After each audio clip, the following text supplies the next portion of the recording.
Bismillahirrahmanirrahim. Assalamualaikum warahmatullahi wabarakatuh. Alhamdulillahirabbil alamin. Assalatu wassalamu ala asrofil anbiya'i wal mursalin Sayyidina wa maulana Muhammadin wa ala alihi wa ashabihi ajma'in, amma ba'du.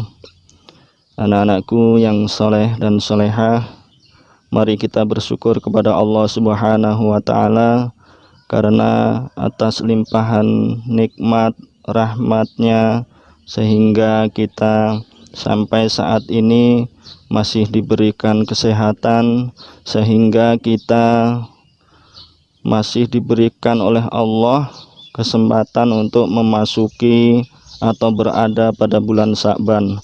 Ini merupakan nikmat yang luar biasa karena bulan-bulan Sya'ban ini biasanya dilupakan oleh kebanyakan manusia.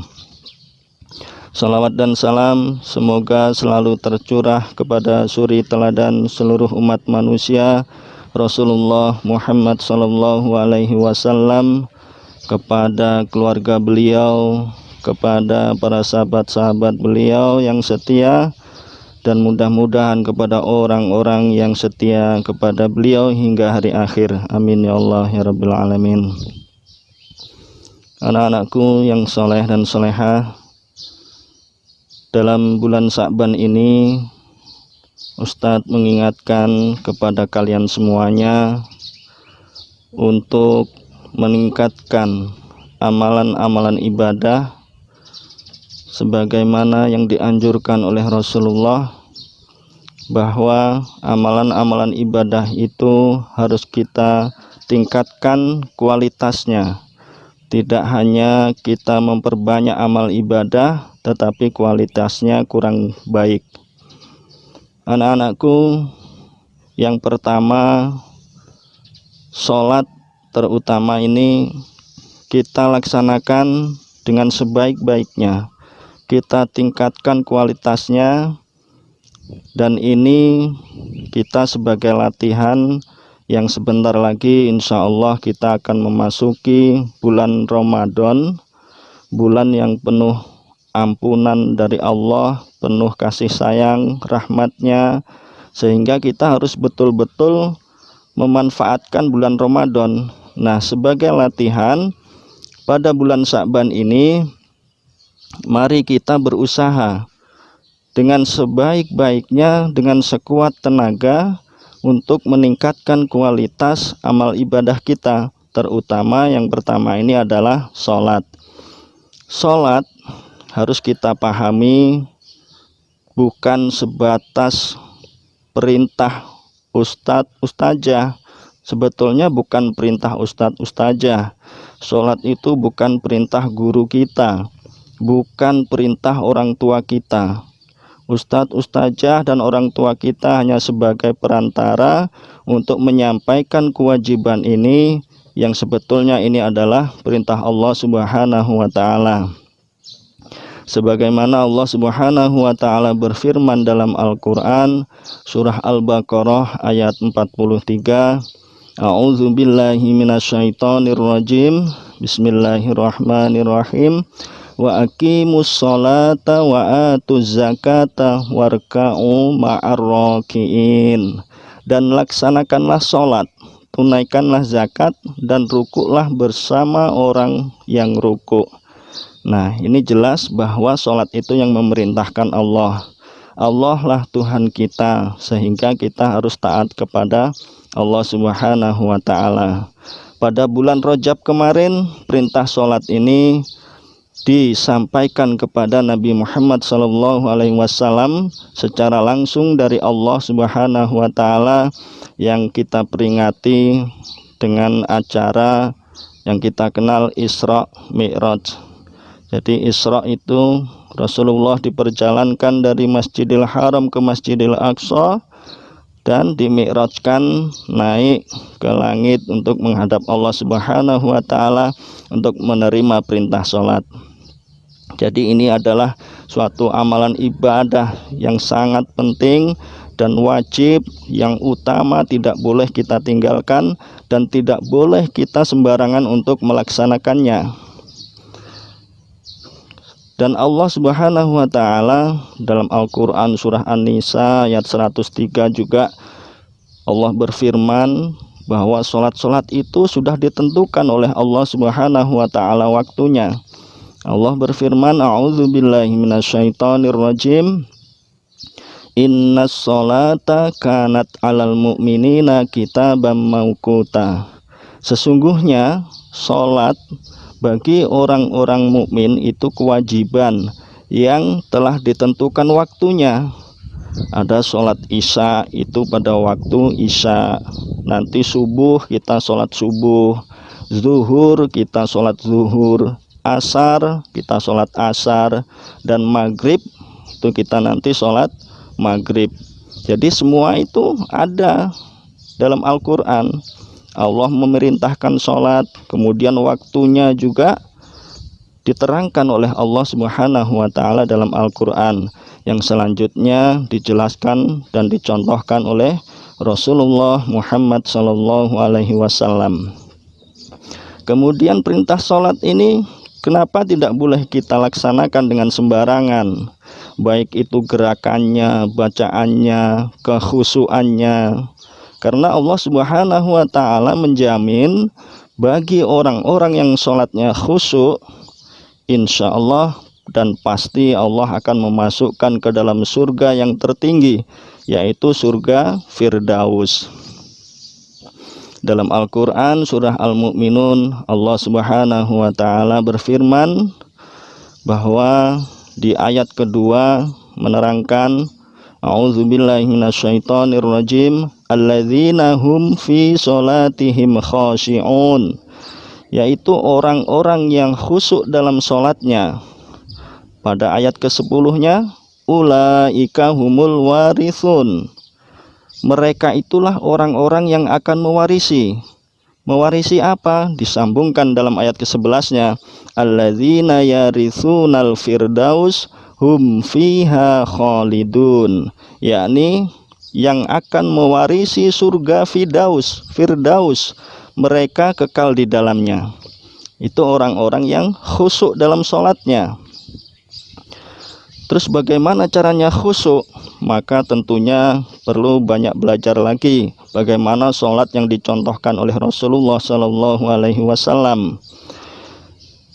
Pernah Rasulullah Sallallahu Alaihi Wasallam di sebelahnya ada sahabat yang sholat, akan tetapi sahabat itu setelah selesai sholat berkata kepada Rasulullah, ya Rasul, apakah sholat saya ini sudah benar?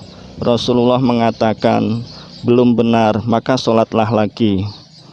Kemudian sahabat itu sholat lagi 2 rakaat, dan setelah sholat menghampiri Rasulullah, ternyata Rasulullah menyuruh sahabat itu untuk sholat lagi.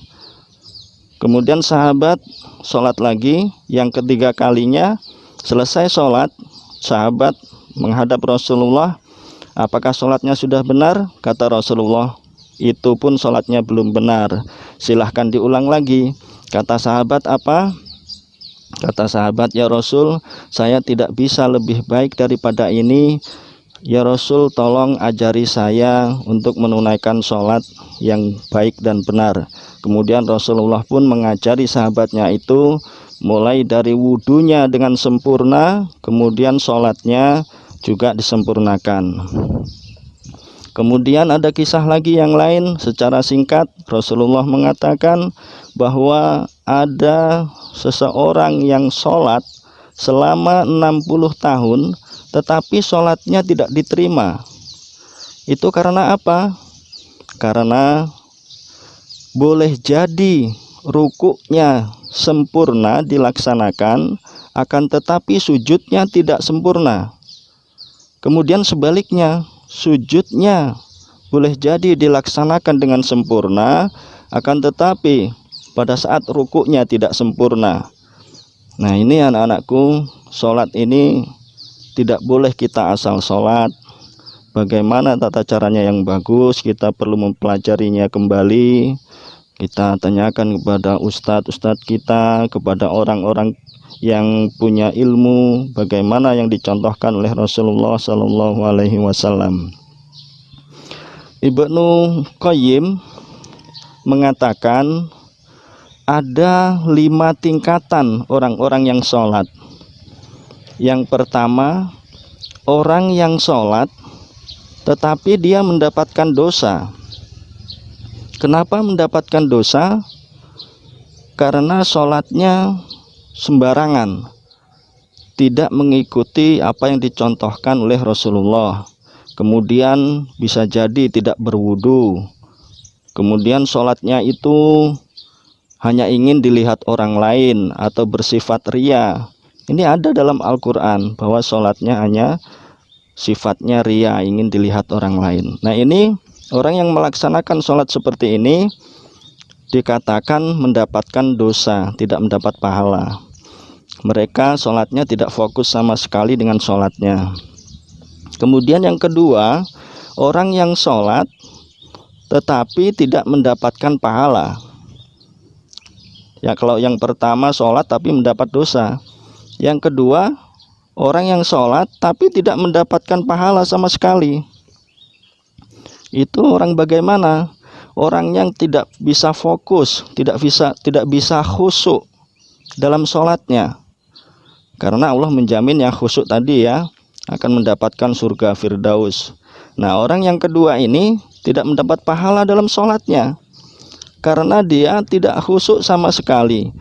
Contoh, ketika dia mulai bertakbir Allahu Akbar, mulai pertama habis takbir dia tidak fokus dalam sholatnya. Apa yang dibacanya tidak diperhatikan, tidak konsentrasi, dia ingat kepada Allah. Akan tetapi dia pikirannya kemana-mana, mengingat tugas ini, tugas itu, pekerjaannya banyak yang diingat. Jadi dia menghayal terus dan mengikuti hayalannya, tidak bisa fokus juga sama sekali, tidak bisa. Nah, ini dikatakan oleh Ibnu Qayyim, mereka tidak mendapatkan pahala. Kemudian yang ketiga, orang yang sholat tapi mendapatkan pahala biarpun sedikit, bisa jadi 1/8 atau 1/4-nya atau maksimal setengah, itu mendapat pahala sholatnya, tidak penuh. Jadi orang ini dalam sholatnya dia hanya fokusnya itu sedikit ya, banyak menghayalnya, banyak pikiran di luarnya daripada pikiran fokus untuk sholatnya, konsentrasinya. Dia konsentrasinya sedikit, banyak pikirannya kemana-mana, memikirkan yang lain ya. Ini yang ketiga, dia mendapatkan pahala sedikit.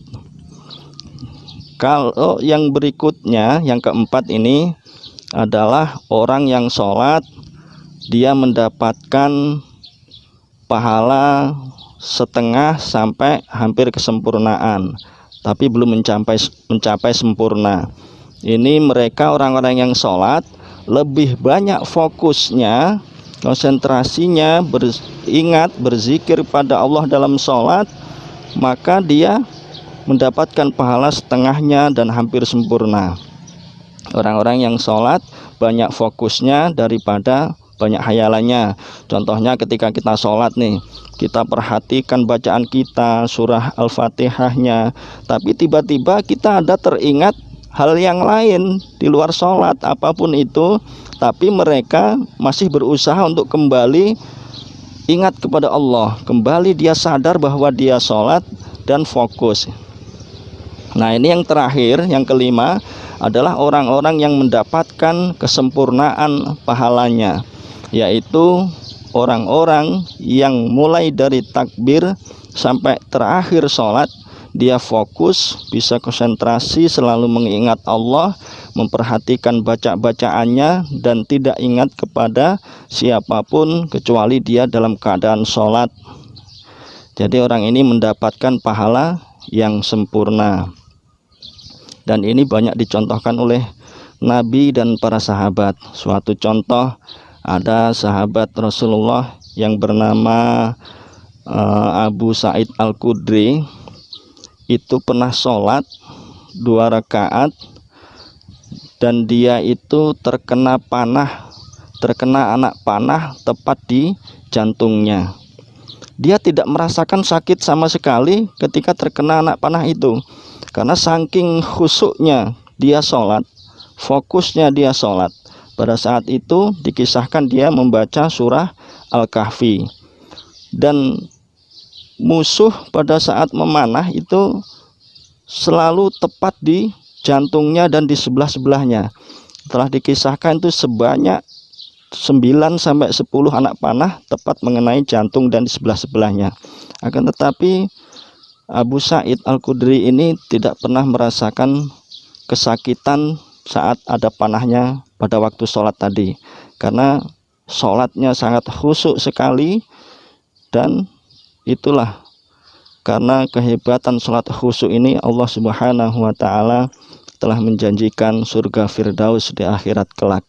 Banyak sekali contoh-contoh sahabat Nabi yang sholatnya khusyuk dan tidak merasakan kesakitan apapun apabila ada benda-benda yang tajam mengenai tubuh mereka.